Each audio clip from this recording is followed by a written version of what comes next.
In this episode, I'm going to answer a recent viewer question that I found interesting, and I thought that it was worth making a video about it, that it would be a better answer than just a response in the comment section. So if you're interested in finding out a little bit more about Atlas Earth and why I'm still playing more than a year later, please stand by.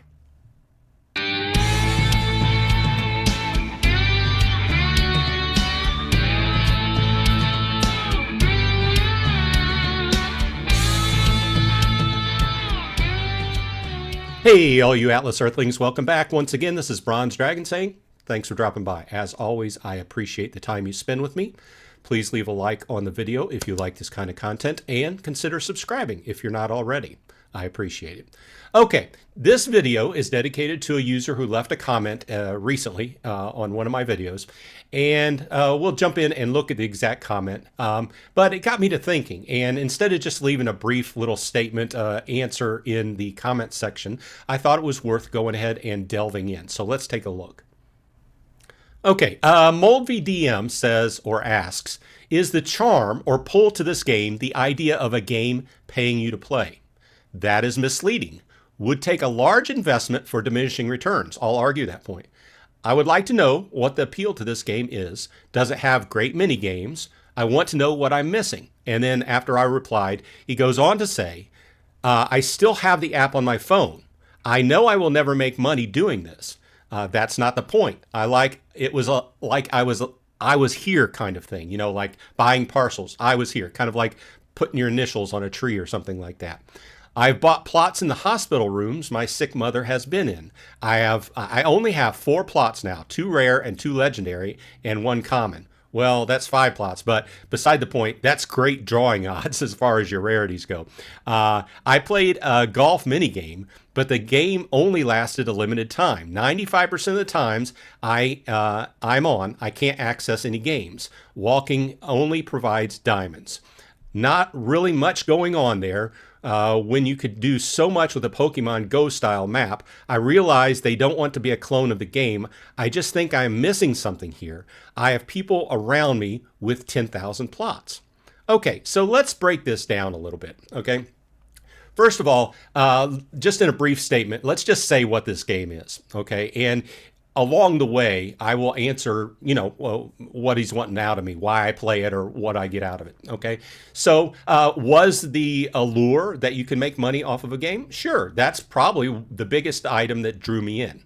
But the point about making a large investment, I would argue this, okay, that once you do a little bit of homework on the game, and I've said this in a lot of videos, that whenever I went into the game, what I didn't want to do is make a large investment. Now, there's 2 ways you can look at it. I made a large investment of my time because this game is based upon advertising. Just at the bottom level, this game is based upon advertising. You see tons of ads and you got to watch ads, this and that is what they're paying you for. They're paying you for your time, right? Now, secondly, if you put money into the game by buying Atlas bucks, we talk about this a number of times, it does have a long payoff period, a long ROI. So I always go at it whenever I start playing. I'm like, my whole approach was not to put money into it, and until my rent got to a certain point where I could start feeding some back into it, which is what I did. Now,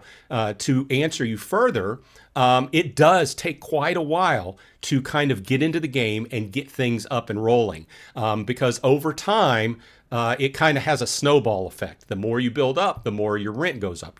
I'll just give you an example. I'm about 14 months in, and I'm making about $1.30 a day.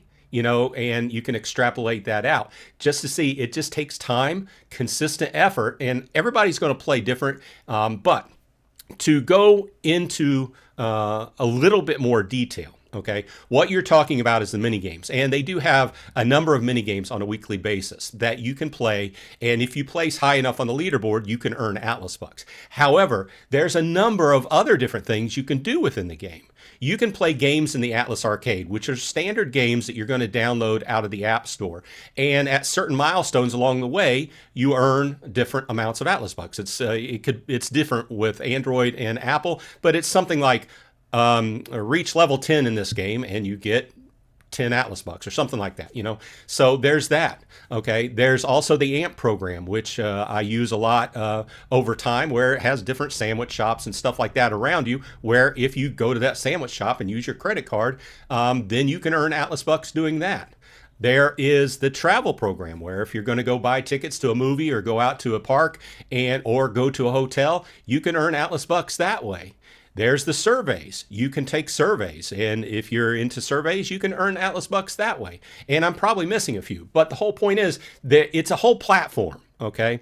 That there's a number of things you can do on the game, or within the game, under the game subheading, so to speak, to earn Atlas bucks, which you turn around and buy more property with in the game, right? So kind of back to the reason why I play it, which is what you asked me right up front, okay? We've already established that I went into the game and I haven't put a lot of money into the game. In fact, I'm still in the green. After 14 months, like I said, I'm about $280 in profit. Okay. Now, that is after a total of about $390 made overall. I have to check my exact total, but that's about it.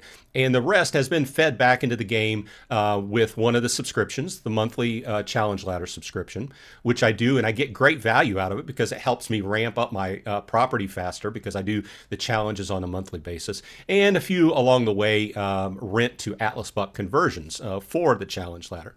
So while I'm not necessarily, paying out of pocket, because that is coming out of my rent on a monthly basis, the Challenge Ladder subscription is $10 and I make $40 a month in rent. So in essence, after this Challenge Ladder, I'm making like 30 bucks, but I get a lot out of it. So my whole point, whenever I looked back at it, and I kind of had to sit and think about it, is I really like land games.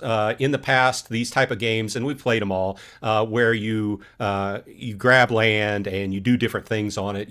I'm in a Web3 game called Splinterlands, which I also own land in, and a few other games. I like this whole buying land kind of idea in games and doing different things with the land. So that's the one thing that grabbed my attention. The second thing, or the main thing, like we originally talked about, was the actual earning real money off of the land.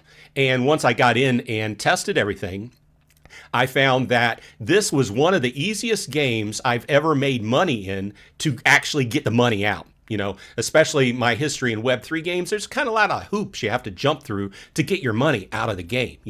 This game, it's very simple. All you need to do is make $5, which I know right up front, you say, well, that would take forever at your point in the game, right? But after you've been playing a month or two and you've got, you're up to 100 or 150 parcels here in the States, which is the top of the first rank, right? The first tier, you're starting to get that money, and you can make a withdrawal, $5 here, $5 there. I withdraw like $20 or $30 a month, right? And I go straight to my PayPal with it, which is how I draw a little bit of interest on top of that. So it's all a game, right? So I like the land part of it.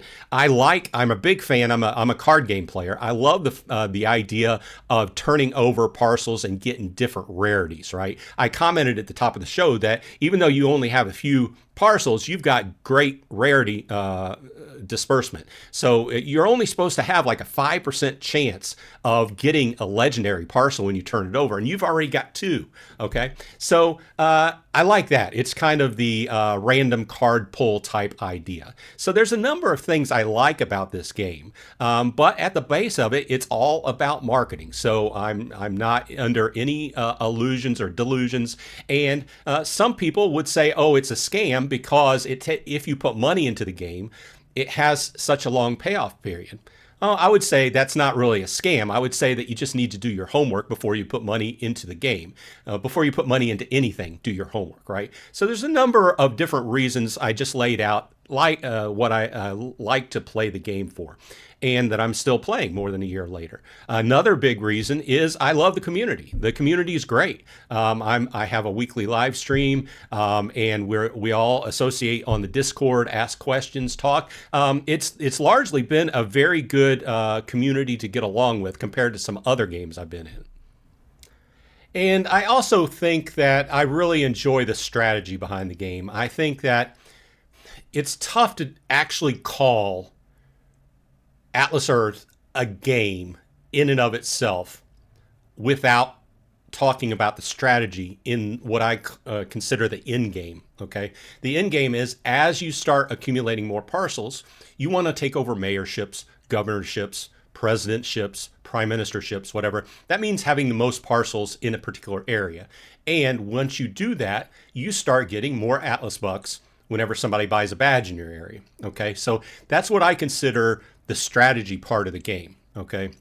And that's what makes it a game in my way of thinking. Otherwise, it would just be more of a platform of loosely connected other things, such as the arcade and the travel program and the AMP program, things like that. I think the strategy is the main thing that makes this a game, and it's one of the things I enjoy. So I'll go ahead and wrap it up there. I could talk for another 20 minutes, but I won't. So is it for everybody? No. If you don't like watching ads, or if kind of watching ads kind of grates on your nerves, it's probably not for you. But if you like the idea of collecting land, if you like the idea of flipping over land, getting possible different higher rarities to earn more rent, if you like the idea of a game that actually pays you and it's easy to get the money out, very simple. I mean, like my payout to PayPal only takes a minute or two, right? So there's a number of different reasons, and those are the reasons why I play. So I hope that answers your question, but thanks for watching. As always, I appreciate your time. This has been Bronze Dragon. Leave in the comments, why do you play Atlas Earth if you're a player of Atlas Earth? And don't forget, Sundays at noon Eastern time, we have our weekly live stream. It's always been pretty rowdy. A lot of good commentary. Usually, like last week, we had like 50 people there. So we talk about Atlas Earth for about an hour, hour and a half. Drop by if you've got time. Otherwise, this has been Bronze Dragon. I hope everyone on your side is happy and healthy. And hey, I'll see you in Atlas Earth.